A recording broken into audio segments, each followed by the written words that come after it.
Caros irmãos, elevemos o pensamento a Deus, mentalizando boas vibrações. Roguemos pela companhia de espíritos de luz neste momento de leitura do Evangelho de Jesus em nosso lar, para que as palavras do Mestre penetrem fundo em nossos corações e possamos colocá-las em prática a cada ação daqui para frente. Dando continuidade ao estudo do Evangelho segundo o Espiritismo, no seu capítulo 20, os trabalhadores à última hora, nos seus itens 2 e 3, os últimos serão os primeiros. O obreiro da última hora tem direito ao salário, mas é preciso que a sua boa vontade o haja conservado à disposição daquele que o tenha de empregar e que o seu retardamento não seja fruto da preguiça ou da má vontade. Tem ele direito ao salário, porque desde a alvorada esperava com impaciência aquele que por fim o chamaria para o trabalho. Laborioso, apenas lhe faltava o labor. Se, porém, se houvesse negado ao trabalho a qualquer hora do dia, se houvesse dito, tenhamos paciência, o repouso me é agradável, quando soar a última hora é que será tempo de pensar no salário do dia. Que necessidade tenho de me incomodar por um patrão a quem não conheço e não estimo? Quanto mais tarde, melhor. Esse tal, meus amigos, não teria tido o salário do obreiro, mas o da preguiça. Que dizer, então, daquele que, em vez de apenas se conservar inativo, haja empregado as horas destinadas ao labor do dia em praticar atos culposos, que haja blasfemado de Deus, derramado o sangue de seus irmãos, lançado a perturbação nas famílias, arruinado os que nele confiaram, abusado da inocência, que, enfim, se haja cevado em todas as ignomínias da humanidade? Que será desse? Bastar-lhe-á dizer à última hora, Senhor, me empreguei mal o meu tempo, toma-me até o fim do dia para que eu execute um pouco, embora bem pouco, da minha tarefa, e me dá o salário do trabalhador de boa vontade? Não. O Senhor lhe dirá, não tenho presentemente trabalho para te dar. Malbarataste o teu tempo e que esqueceste o que havias aprendido. Já não sabes trabalhar na minha vinha. Recomeça, portanto, a aprender e que te achares bem mais disposto, vem ter comigo, e eu te franquearei o meu vasto campo, onde poderás trabalhar a qualquer hora do dia. Bons espíritas, meus bons amados, sois todos obreiros da última hora.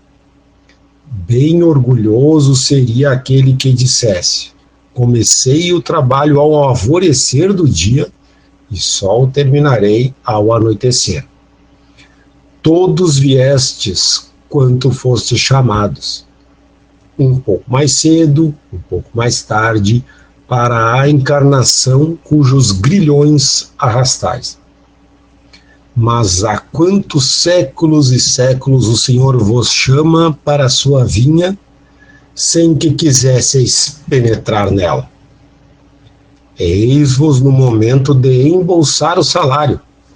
Empregai bem a hora que vos resta, e não esqueçais nunca que a vossa existência, por longa que vos pareça, mais não é do que um instante fugitivo na imensidão dos tempos que formam para vós a eternidade.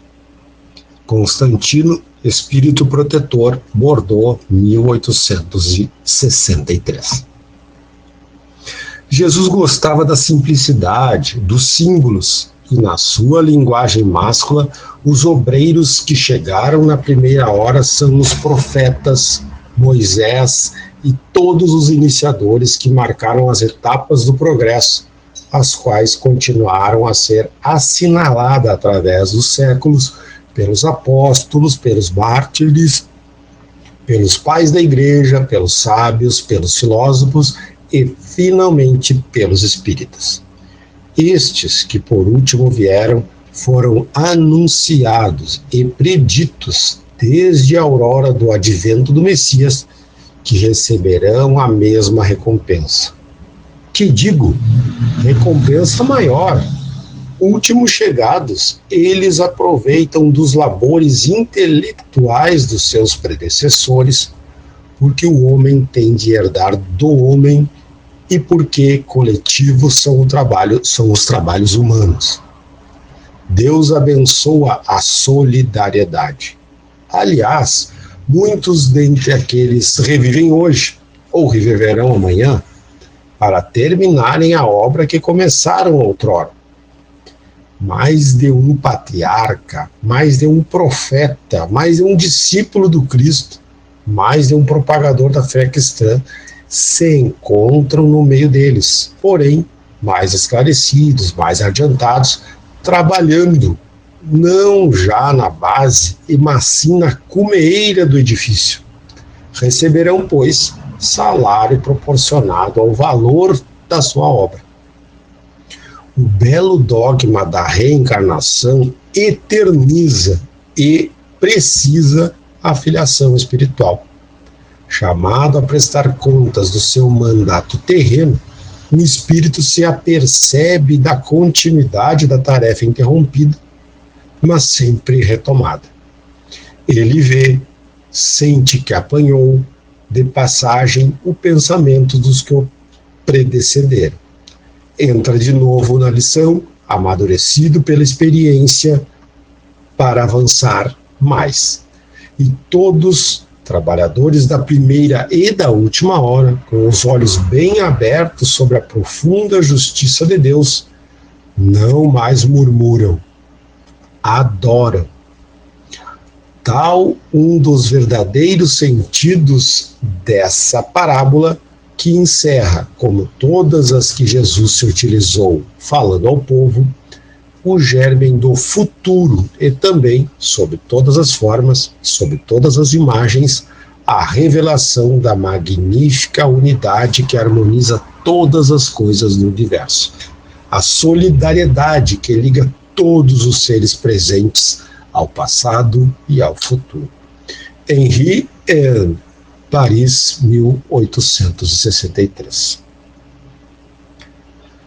Portanto, queridos irmãos, tentando interpretar e raciocinar sobre esses escritos de Kardec que acabamos de ler, é possível compreender que a doutrina espírita nos mostra o caminho, não só para continuarmos o trabalho dos que nos antecederam, mas para buscarmos o avanço na obra de Deus.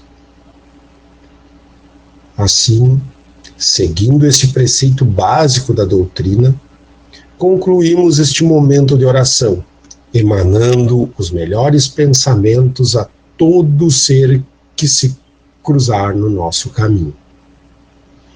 Que, a qualquer hora, sejamos fonte de bons sentimentos e boas ações para com todos, e também sinceramente gratos a Deus pela oportunidade da reencarnação, mesmo com cada prova ou expiação tão necessárias à nossa evolução.